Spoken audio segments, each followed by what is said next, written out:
Il-ħadd it-tajjeb. Illum 20 ta' Marzu, it-tielet ħadd tar-Randan. Nilqakom għal din il-quddiesa mis-Santwarju tal-Madonna tal-Mellieħa.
Fl-isem tal-Missieru tal-Ibenu tal-Ispiritu Santu, amen. Il-paċi ma'kom. Inselmilkom mis-Santwarju Nazzjonali tal-Madonna tal-Mellieħa. Nitolbu ħafna għal-ħutna il-katekumeni li llum jgħaddu mill-ewwel skrutinju passiħor li wassalhom eqreb għal-Mamudija, għal-Grisma u l-Ewkaristija li se jirċievu farajt il-kbir. Din il-ġimgħa nkomplu nitolbu ħafna l-paċi, kif tafu nhar il-ġimgħa li ġej fil-25 ta' Marzu li huwa wkoll il-festa ta' tnissil ta' Ġesu fil-ġuf bla teba ta' Marija. Huwa l-Unzjata, il-Papa jixtieq li nitolbu ħafna għal paċi fl-Ukrajina u jixtieq ukoll li ninaqdu miegħu huwa jikkonsagra lir-Russja u lill-Ukrajina lill-qalb bla teba ta' Marija. Ejjew nitolbu maħfra quddiem Alla ta' dnubietna kollha, nafdaw ħafna fil-ħina tiegħu u fil-paċenzja tiegħu. I would like to invite our catechumens to follow the liturgy of the Mass from the booklets. Nistqall Alla li jista' kollox u lilkom ħuti li jiena rnibt ħafna bil-ħsieb, bil-kliem, bil-emil u billi ħallejt mirjieti tiegħi bl-akbar tiegħi. Għalhekk nitlob lill-imqazza Marija dejjem Verġni, lill-anġlu l-qaddissin kollha u lilkom ħuti biex titolbu għalija lil Mulej Alla tagħna. Eħenna lina Alla li jista' kollox jaħfrilna dnubietna u jwassalna l-ħajja ta' dejjem. Mulej ħnina, Kristu ħnina, Mulej ħnina. Nitolbu. U Alla kull ħnina u tjieba ġejja minnek, inti urejtna l-sawm u t-talb u loti tal-karità lil-foqra jagħtuna qawwa kontra d-dnub. Ħares fit-tjieba tiegħek lejn din l-istqarrija umli taħtijietna sabiex aħna lill-kuxjenza tagħna ttaqqalna ikonna dejjem l-għajnuna tal-ħnina tiegħek. Bibnek Ġesu Kristu Sidna li Alla u miegħek jgħixu jsaltan fl-imkien mal-Ispiritu Santu għal dejjem ta' dejjem. The readings will be in Maltese and we can follow them in English from page 9 onwards.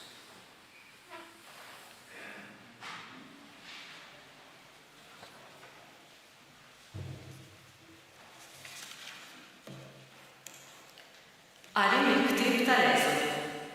F'dak iż-żmien, Mosè kien jirgħallem ta' ħatru ġetu, qassis ta' Midjan, u ħammel l-għalem fid-deżert u wasal bejn Horeb, il-muntanja ta' Alla. Hawn derlu anġlu tal-mulej f'ħuġġieġa nar qalb l-ollieq. Mosè ħares u ra l-ollieq jaqbad bin-nar bla ma jintemm. Mosè qal: ħanersaq u nara din id-dera tal-għaġeb, għala mhux jinħaraq l-ollieq. U l-mulej raħ riesaq biex jara, u Alla sejjaħlu minn qalb l-ollieq u qallu: Mosè, Mosè. U Mosè wieġeb: hawn jien. U l-mulej qallu: la tersaqx l-hawn, naħi l-qorq minn riġlejk għax il-post li inti fuqu u art qaddisa. U s-sokta jgħidlu: jienu Alla ta' missirietek, Alla ta' Abram, Alla ta' Iżak u Alla ta' Ġakob. Mosè għatta wiċċu għax beża jħares lejn Alla, u l-mulej qallu: jien ħarist u rajt id-batija tal-poplu tiegħi fl-Eġittu. U jien smajt il-karba tagħhom minħabba l-argużini tagħhom u għaraft l-uġieħ tagħhom. Issa nżilt biex neħlishom minn idejn l-Eġizzjani u biex intellaħħom minn din l-art u noħodhom fart tajba u wiesa, fart tnixxi l-ħalib u l-għasel. U Mosè reġa' wieġeb: ara, jien mmur għand tuliet Iżrael u ngħidilhom: Alla ta' missirijietkom batni għandkom. Huma jistaqsuni x'ismu, jien x'se ngħidilhom? Alla wieġbu: jien li jien. U kompla jgħidlu: hekk jgħidilhom lil uliet Iżrael, jien u batni għandkom. U Alla kompla jgħidlu: hekk għandek tgħidilhom lil uliet Iżrael, Jahwe Alla ta' missirijietkom, Alla ta' Abram, Alla ta' Iżak, Alla ta' Ġakob, batni għandkom. Dan ikun ismi għal dejjem u dan l-isem ifakkarhom fija minn nisel għal nisel. Il-kelma tal-mulej: inroddu ħajr lil Alla. Assal minn wieġbu flimkien: ħanin u twajjeb il-mulej, ħanin u twajjeb il-mulej. Birek ruħ tiegħi il-mulej, b'qalbi kollha mbirek l-isem qaddis tiegħu. Birek ruħ tiegħi il-mulej u la tinsix il-ġid kollu li għamel miegħek flimkien, ħanin u twajjeb il-mulej. U li jaħfer dnubietek kollha, iffejjaq il-mart tiegħek kollu, jifdil il-ħajtek mill-qabar, iħaddnek bit-tieba u bil-ħniena flimkien, ħanin u twajjeb il-mulej. Il-mulej jagħmel is-sewwa u l-ħaqq mal-maħqurin kollha u għarraf lil Mosè il-ħsieb tiegħu, l-emejjel tiegħu lil uliet Iżrael flimkien, ħanin u twajjeb il-mulej. Ħanin u twajjeb il-mulej idum ma jgħadab u kollu modrija, daqskemm huma smewiet il fuq mill-art, hekk ikbira tjubitu ma' min jibża minnu flimkien, ħanin u twajjeb il-mulej.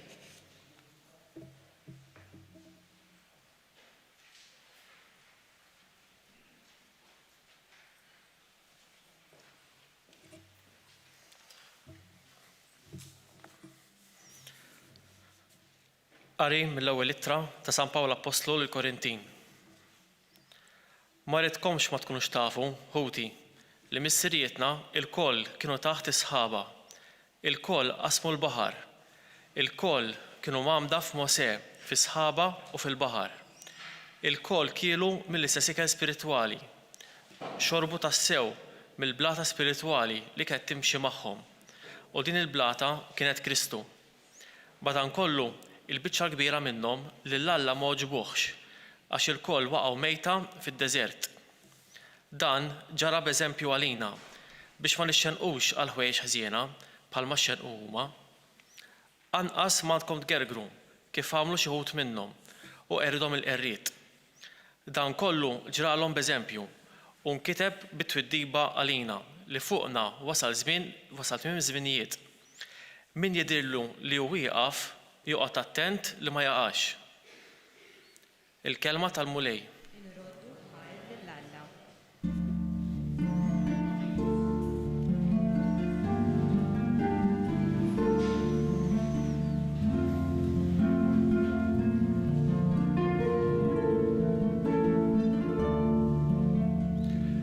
Intmu jgħid il-mulej għax is-salta spewiet waslet.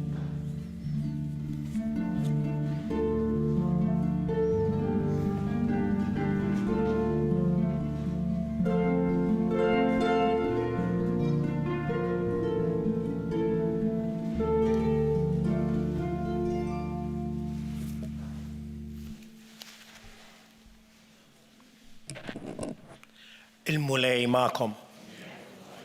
Qari mill-Evanġelu skont San Luqa. F'dak iż-żmien ġew xi wħud għand Ġesu u qalulu b'dawk il-Galilin li Pilatu kien ħalla demmhom mad-demm tal-vittmi tas-sagrifiċċji tagħhom. U Ġesu qabad u qalilhom: Taħsbu intom li dawn il-Galilin kienu iżjed midinbin mill-Galilin l-oħra biex sofrew dan kollu? Le ngħidilkom, imma jekk ma tintmux, il-koll tintilfu bħalhom. Jew dawk it-18 ruħ li fuqhom waqgħet ta' Silwam u qatilhom.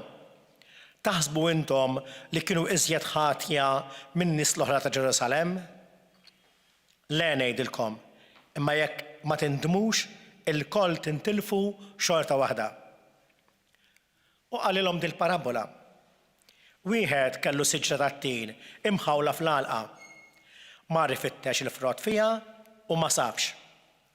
Għalhekk qal lil dak li kien jaħdimlu l-għalqa: Ara, ilni 3 snin niġi nfittex il-frott f'din is-siġra tat-tin u qatt ma sibtilha. Mela aqlaħa għax għalfejn se tibqa' tkit l-art.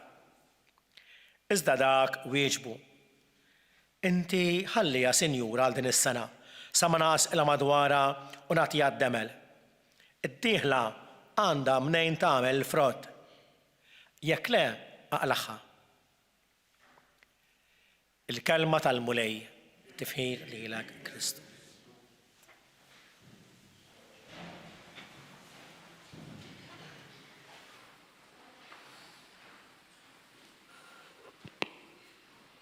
Fil-Vanġelu tal-lum Ġesu jibda minn żewġ fatti li ġraw fi żmienu. Wieħed minnhom kien qatt vjolenti ħafna, traġiku. Abbuż kbir ta' poter Pilatu li joqtol diversi lut mill-Galilija li kienu qegħdin joffru s-sagrifiċċju. Xi ħaġa li forsi ma ġbitux. U b'risposta qatilhom u kif jgħid Ġesu din l-espressjoni qawwija ħafna, ħallat demmhom mal-vittmi tas-sagrifiċċji tagħhom. Il-mistoqsija ta' Ġesu hija mistoqsija li jagħmel ukoll lilna. Taħsbu intom li daw kien jistoqilhom din il-mewta kiefra? Dan it-tmiem krudili? Forsi kienu iżjed midinbin jgħid mill-Galilejjin l-oħrajn. U darba jagħti eżempju ieħor. Mhux ta' att vjolenti li ġej mir-rieda kiefra tal-bnedmin, bħalissa tiftaħ l-aħbarijiet fuq liema mezz tax-xandir ikun u tara daw l-immaġini xeni taqsim il-qalb ta' vjolenza, distruzzjoni li ġejja mir-rieda tal-bnedmin. Misteru kbir ta' kefrija, kważi ta' ġenn għal-poter. Imma it-tieni eżempju li jġib Ġesu huwa ta' torri ta' Siloam, li waqa' fuq 18 il-persuna innoċenti u mietu. Ma waqax b'xi att krudili ta' xi ħadd. U dawn il-persuni kif inħobbu ngħidu kienu fil-mument żbaljat fil-post żbaljat. Jew bl-Ingliż at the wrong place and at the wrong time. U jerġa' jistaqsi Ġesu: Taħsbu intom li kienu iżjed ħatja minn nies l-oħra ta' Ġerusalemm? Aħna meta jiġrilna xi ħaġa tal-għawġ ħafna gravi ngergru mal-mulej U ngħidu iwa li Sinjur nagħmel tant karità, qatt ma għamilt żball jew qatt ma għamilt ħsara lil ħadd. Donna meta jiġi xi ħaġa fuqek qisu jew kastik jew inkella rigal għax inti tajjeb jew twajba. Il-mulej ma jirraġunax hekk għax kieku l-libnu m'għaddiex mill-passjoni ħarxa li għaddih minna huwa li kien innoċenti. Imma l-punt ta' Ġesu huwa li l-ħajja tagħna sabiħa kemm hi sabiħa se tispiċċa. U taf ukoll tispiċċa ħesrem. Aħna kuljum nisimgħu b'xi ħadd għażiż u mhuwiex li filli qed isellem il tal-familja tiegħu u filli ma tarax iżjed. U l-mulej jgħid dawk li nqatlu minn Pilatu kellhom mewta ħarxa, krudili u ta' malajr, vjolenti. Dawk li waqgħu fuqhom it-torri ta' Silon l-istess.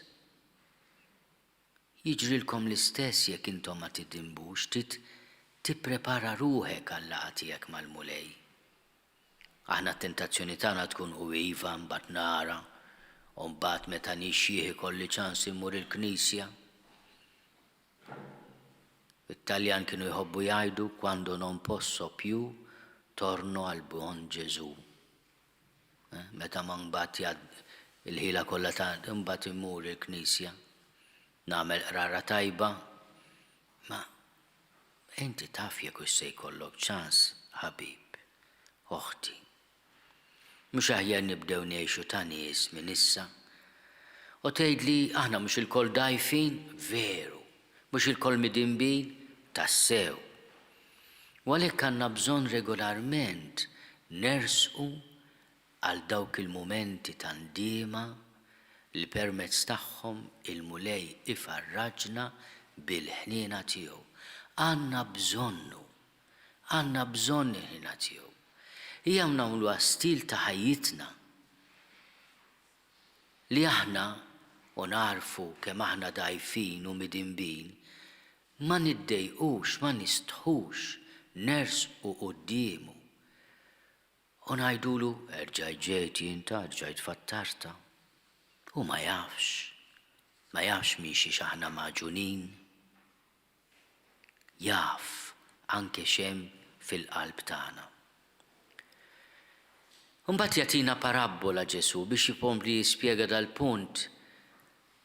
Jagħtina x-xbija sabiħa ta' dak ir-raġel li kellu dilja, min jaf kemm kienet għall-qalbu, u fid-dilja kellu ukoll siġra tat-tin. Aħna l-Maltin nafu x'jiġifieri jkollok dilja tajba, nafu x'jiġifieri jkollok siġra tat-tin li fi żmienha tagħmel frott bnin. U dana għal sena, sentejn, 3, mar ifittex fis-siġra tat-tin u ma jsibx tina waħda, ma jsibx frott. Nimmaġina li jiena u inti nagħmlu l-istess bħal m'għamel dar raġel għal jiena qed kit l-art b'xaħerna qalawha nagħmlu xi ħaġa tagħmel frott. Hekk qallu lill-bidwi tiegħu u l-bidwi jagħtih parir.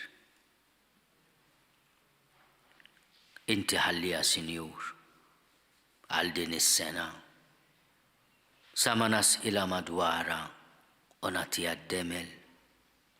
Id-dieħla għandha mnejn tagħmel il-frott. Dana il-bidwi qed jgħallem lis-Sinjur jieħu naqra paċenzja. Inti għatiha ċans għalmenu għal din is-sena. Ħanieħu ħsiebha forsi tagħmel il-frott. Alla mhux biss seħenna għalina, imma Alla wkoll jieħu paċenzja bina. L-Apostlu Missierna San Pawl fit-tagħlim tiegħu iħobb juża dawn iż-żewġ kelmiet eżis, mhux biss il-ħniena ta' Alla, imma wkoll il-paċenzja tiegħu. Kemm tkun ħaġa sabiħa li dan ir-randan apparti s-sawm. Nagħmlu dan it-tip ta' sawm, kelma nieqsa, ħarsa nieqsa, biex ikonna mhux biss il-paċi, imma mal-ħniena nużaw ukoll paċenzja. U l-paċenzja l-ewwel miegħha kien nifsek, ħafna drabi aħna naqtgħu qalbna minna nfusna. U jien issa mhux għal xejn immur inqer, mhux l-istess se nerġa' nagħmel, kważi tmur tqerr u tibbukkja l-qrara li jkun imiss. Imma dik in-natura tagħna l-bnedmin. U rridu nieħdu paċenzja bina nfusna u l-ewwel paċenzja titturija lilek innifsek. U mbagħad ngħidu fil-paċenzja ma' xulxin min hu miżżewweġ huwa professur fil-paċenzja, għax biex tgħix u tkompli fi żwieġ irrid ikollok ħafna paċenzja. Inħobb nirrepetiha l-istorja ta' vera din, tat-tabib Spiteri li kien tabib lejn l-aħħar ta' ħajtu ta' Dun George Brega. L-aħħar ħajtu kien għadu żgħir it-tabib Spiteri, ma Dun George kien anzjan, kellu tobba qabel. U dana kien għadu żagħżugħ, ferħan ukoll li qed jieħu ħsieb il-dan is-saċerdot Ażiż, illum qaddis. U qallu Sinjur, qallu ħaniżżewweġ, qallu tagħtini xi parir. U Dun George waqaf ftit qallu dottore, qallu nagħtik dal-parir, mur id-dar. U fuq il-blata ta' kull bieb ikteb paċenzja, paċenzja, paċenzja. Dasek biss qallu Dun George. U jiena l-ħadd kellimtu tabib Spiteri, smajta anke direttament minn għandu qabel ma mitu koll tabib Spiteri. U kien jgħid kemm kelli bżonnu dak il-parir, kemm kelli bżonnu dak il-parir, imma nagħmlu mhux kulħadd. Fi-relazzjonijiet ta' bejnietna kemm għandna bżonn paċenzja. Ħanajt kelma qasira lil-katekumeni tagħna. I would like to greet our catechumens who are very patient with these liturgies in Maltese. They have the readings in Maltese and English, but they don't have a translation of the homily. But in today's gospel, the Lord teaches us that we need to be prepared, always to be prepared. And this is what you're doing in your pilgrimage towards Easter and baptism, confirmation, and the Eucharist. But he has this beautiful image of the gardener who tells the owner of the vineyard, be patient, my Lord. We will take care of this fig tree. It may make fruit. Give it time. And this is what the Lord wants to teach us, how important it is to be patient in life. Patient with ourselves, with each other, and in our relationships. Patience is a wonderful expression of mercy. And this is what we need all the days of our life.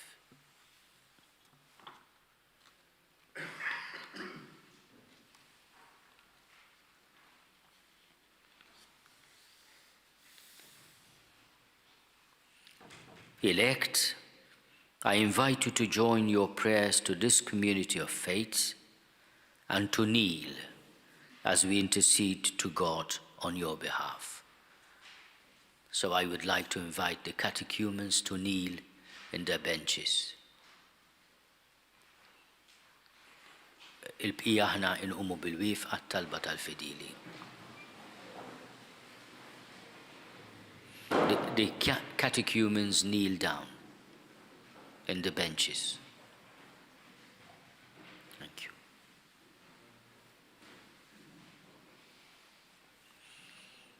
Issa, il-lettriċi taqranna it-talbiet għal-ġemma mal-mażulin.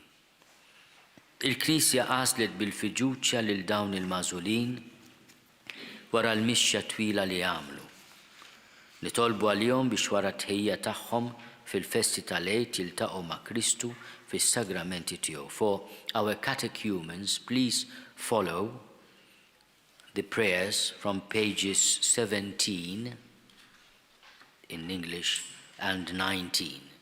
17 and 19. Nitolbu lil mulej għal dawn il-mażulin biex iżommu f'qalbhom il-kelma ta' Alla u jifhmuha dejjem iżjed nitolbu. Ismana nitolbuk mulej. Nitolbu ħjejnhom ħalli jarfu lil Kristu li ġi salva lil mitluf. Nitolbu. Ismana nitolbuk mulej. Nitolbuh jagħtihom qalb umli biex jistqarru li huma midimbin. Nitolbu. Ismana nitolbuk mulej. Nitolbuh biex b'fehma safja jitwarbu minn dak kollu li f'ħajjithom ma kienx jogħġob lil Kristu jew kien kontra tiegħu. Nitolbu. Ismana nitolbuk mulej. Nitolbuh biex l-Ispirtu Santu li jarbel il-qlub tagħna lkoll isaħħaħ b'qawwa tiegħu b'kull min hu dajjef fihom. Nitolbu. Ismana nitolbuk mulej. Nitolbuh biex l-Ispirtu Santu jallimhom dak li ju ta' Alla u joġob lil Alla. Nitolbu. Ismana nitolbuk mulej. Nitolbuh biex il-familji tagħhom jittamaw fi Kristu u fih isibu l-paċi u l-qudusija tagħhom. Nitolbu. Ismana nitolbuk mulej. Nitolbuh għalina lkoll biex nitħejjew sewwa l-festi tal-Għid. Nikkorreġu rwieħna u nerfgħu qlubna lejn Alla u ninataw għall-opri ta' karità. Nitolbu. Ismana nitolbuk mulej. Nitolbuh għad-dinja kollha biex kull min hu dajjef jissaħħaħ, kull min waqa' jintrefa' u kull min intilef jinstab u kull min jinstab jinfeda. Nitolbu. Ismana nitolbuk mulej. Let us pray. God of power, you sent your Son to be our Savior. Grant that these elect, who like the woman of Samaria thirst for living water, may turn to the Lord as they hear his word and acknowledge the sins and weaknesses that weigh them down. Protect them from vain reliance on self and defend them from the power of Satan. Free them from the spirit of deceit, so that admitting the wrong they have done, they may attain purity of heart and advance on the way to salvation. We ask this through Christ our Lord.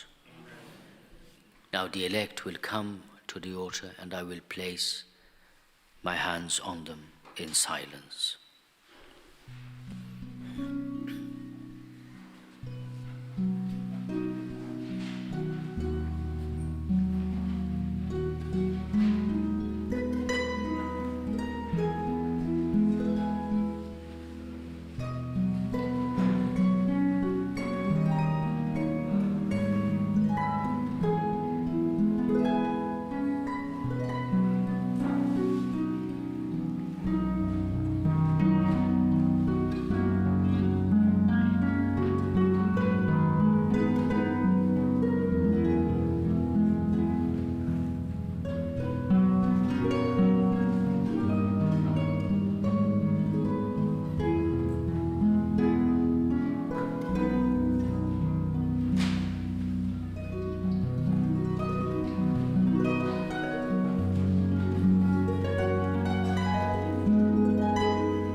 Lord Jesus, you are the fountain for which they thirst.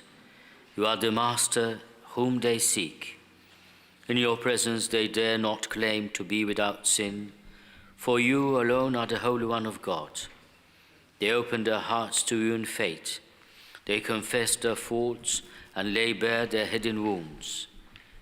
In love, freedom from their infirmities, heal their sickness, quench their thirst, and give them peace. In the power of your name, which we call upon in faith, stand by them now and heal them. Rule over that spirit of evil conquered by your rising from the dead.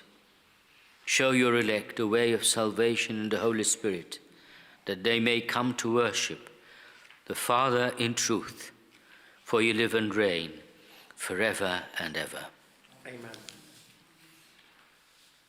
My dear friends, this community now sends you forth to reflect more deeply upon the word of God which we have shared with you today. Be assured of our loving support and prayers for you. We look forward to the day when you will share fully in the Lord's table. Amen. Sal-katekumeni joħorġu biex nerġgħu niltaqgħu għal momenti ta' preparazzjoni. Nitolbu ħafna għal dawn iż-żgħażagħ.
Tolbu ħuti biex is-sagrifiċċju tiegħi u tagħkom ikun joġob lil Alla l-Missier li jista' kollox.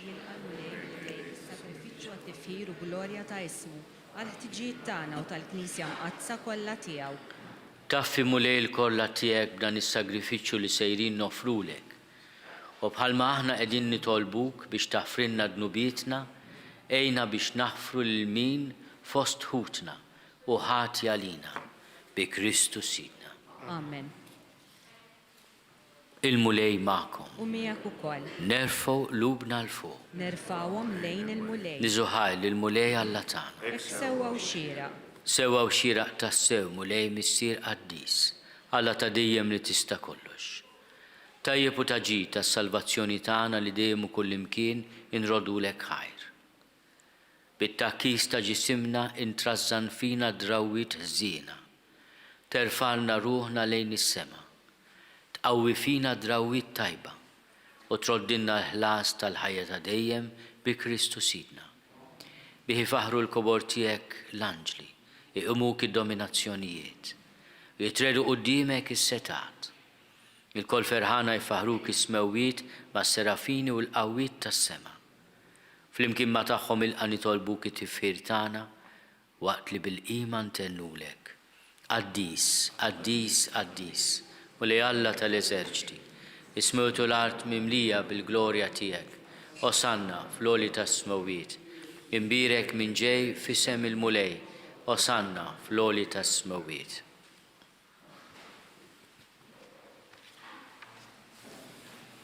Qaddis tas-sew int mulej, inti lajn ta' kull qudussija.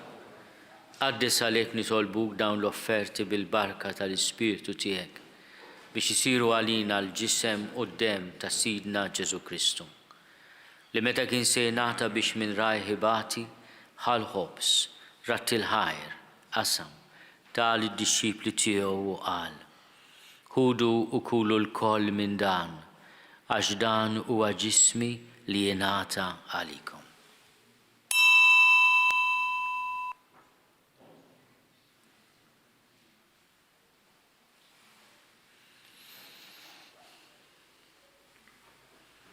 Hekk ukoll wara l-ikla ħall-kalċi reġa' rattil ħajr tal id-disċipli tiegħu u qal: Ħudu u ixorbu minnu l-koll, għax dan huwa l-kalċi ta' demmi tal-patt il-ġdid li jibqa' għal dejjem. Id-demm li jixxerret għalikom u għall-bnedmin kollha għal maħfra ta' dnubiet, għamlu dan tifkira tiegħi.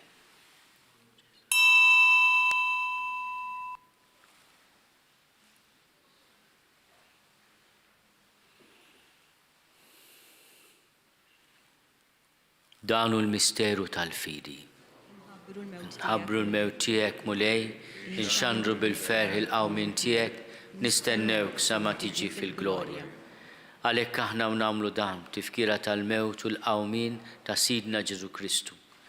Nofrulek mulej il-ħobs tal-ħajja u l-kalċi tas-salvazzjoni. U rrodulek ħajra xogħbok tilqana hawn quddiemek biex naqduk. U miċ-ċokontana nitolbu li l-Ispirtu Santu jaqadna f'ġisem wieħed, lilna li nieħdu semm il-ġisem u d-demm ta' Kristu. Ftakar mulej fil-Knisja tiegħek imxerda mad-dinja kollha. U taqaf l-imħabba flimkien mal-Papa Franġisku, miegħi għaddej tiegħek mingħajr ma jistoqli. Mal-Isqof Joseph li qed jgħinni, mal-Isqof Anton u mal-Ministri tiegħek kollha. Ftakar ukoll fħutna li raqdu bit-tama tal-qawmien. Ftakar fil-mejtin kollha. Daħalhom quddiemek fid-dawl tas-seb tiegħek. Ħenna lina l-koll nitolbuk. Ħati lilna wkoll il-wirt tal-ħajja ta' dejjem. Flimkien mal-Verġni Mqazzom Malla Marija, mal-Arus tagħha San Giuseppe, mal-Apostli u l-Qaddisin kollha li jgħixu fil-ħbiberija tiegħek sa mill-bidu tad-dinja. Għamel li magħhom infaħruk u nsebħuk b'Ġesu Kristu ibnek. Bi Kristu, ma' Kristu fi Kristu. Jingħata lilek Alla missier li tista' kollox, flimkien mal-Ispirtu Santu, kull ġieħu glorja għal dejjem ta' dejjem. Amen. Ejjew nitolbu. Kif għallimna u ridna nagħmlu li ben Alla Ġesu għas-salvazzjoni tagħna.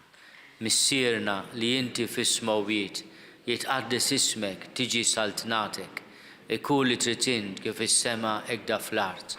Ħobżna ta' kuljum għatina llum, aħfrinna dnubietna palma naħfru l-minu ħati għalina. La ddaħħalniex fit-tiġrib, iżda eħlisna mid-deni. Eħlisna nitolbuk mulej minn kull deni. Għatina fit-tiebu ħnina tiegħek il-paċi fi żmienna, biex inkunu ħielsa dejjem mid-dnub u mħarsa minn kull inkwiet. Aħna u nistennew u nittamaw ilejna u l-miġja tas-Salvatur tagħna Ġesu Kristu. Għax tiegħek hija s-saltna l-qawwa u l-glorja l dejjem. Mulej Ġesu Kristu li għat lill-apostli tiegħek. Inħallilkom is-sliem, natikom is-sliem tiegħi. La tħares lejn dnubietna, iżda ħares lejn il-fidi tal-Knisja tiegħek. Għatija slimu l-għaqda li jint trid fiha int li tgħixu s-saltan għal dejjem ta' dejjem. Amen. Il-paċi tal-mulej tkun dejjem magħkom. U miegħek ukoll. Għatu l-paċi lil xulxin.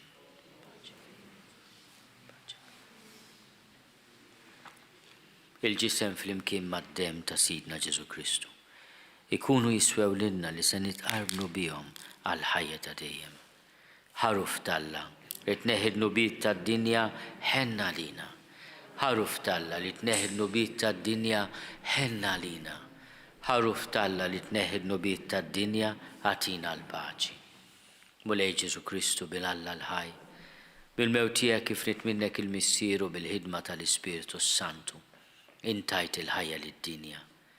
Dan li ġisem u d-dem qaddis tiegħek eħlisni meħtieti kollha u minn kull ħażen. Żomni dejjem fidil lejn il-kmandamenti tiegħek u tħallini qatt ninfiret minnek. Mulej Ġesu Kristu nitolbok li nitqarbina bil-ġisem u d-dem tiegħek. Ma tkunx il-kundanna tiegħi, iżda ħnina tiegħek tkun għalija l-ħarsien u l-fejqan ta' ruħi u ġismi.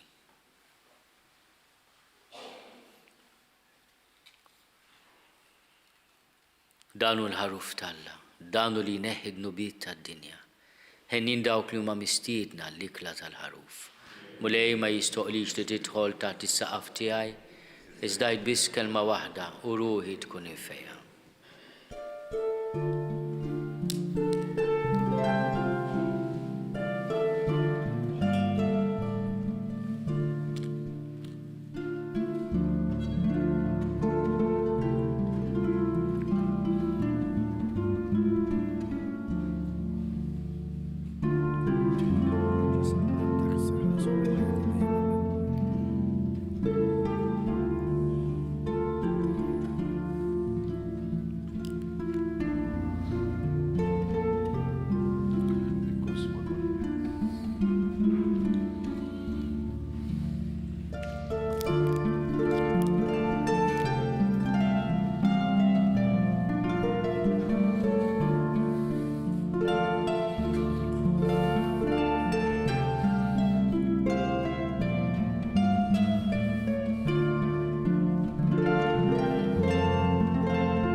Flimkien ngħidu it-talba għat-tqarbina tax-xewqa. Ġesu, jiena nemmen li inti tinsab ta' bilħaq fis-sagrament tal-Ewkaristija. Irrid inħobbok fuq kollox u fuq kulħadd. Inti taf li nixtieq nirċevik ġewwa fija. Imma ġala darba bħalissa ma nistax nilqek ġewwa fija sagramentalment, nitolbok li tiġi fija spiritwalment. Ejja għandi, Ġesu tiegħi, biex jiena niġi għandek. Ħeġġiġni bl-imħabba għalik, biex f'ħajti u f'mewti jiena nemmen fik, nitma' fik u nibqa' nħobbok għal dejjem.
Nitolbu. Ħadna mulej ir-ran tal-ħwejjeġ tas-sema li għadhom moħbijin għal għajnejna sa minn din l-art imtlejtna bikel spiritwali. Fiċ-ċokontana nitolbuk biex dak li qiegħed iseħħ ġewwa fina taħt il-velu tal-misteru inwettquh bl-emejjel tajba tagħna bi Kristu Sidna. Ejjew nitolbu slima u qaddisa bl-interċessjoni tal-Madonna tal-Mellieħa għal paċi fid-dinja, għal pajjiżna, għall-Ewropa u b'mod speċjali għall-Ukrajna. Slima għalik, Marija, bil-grazzja mimlija il-mulej miegħek. Imbierka inti fost in-nisa, imbierek il-frott tal-ġuf tiegħek Ġesu. Qaddisa Marija, Omm Alla, jitlob għalina midin bin, issa u fis-sija tal-mewt tagħna. Amen. Madonna tal-Mellieħa, il-mulej magħkom.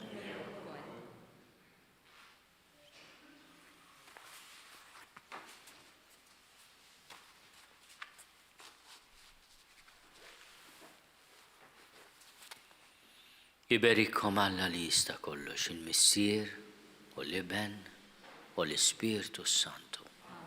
Morru fil-paċi ta' Kristu.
Naslu fit-tmiem il-Quddisa tal-Ħadd mis-Santwarju tal-Madonna tal-Mellieħa.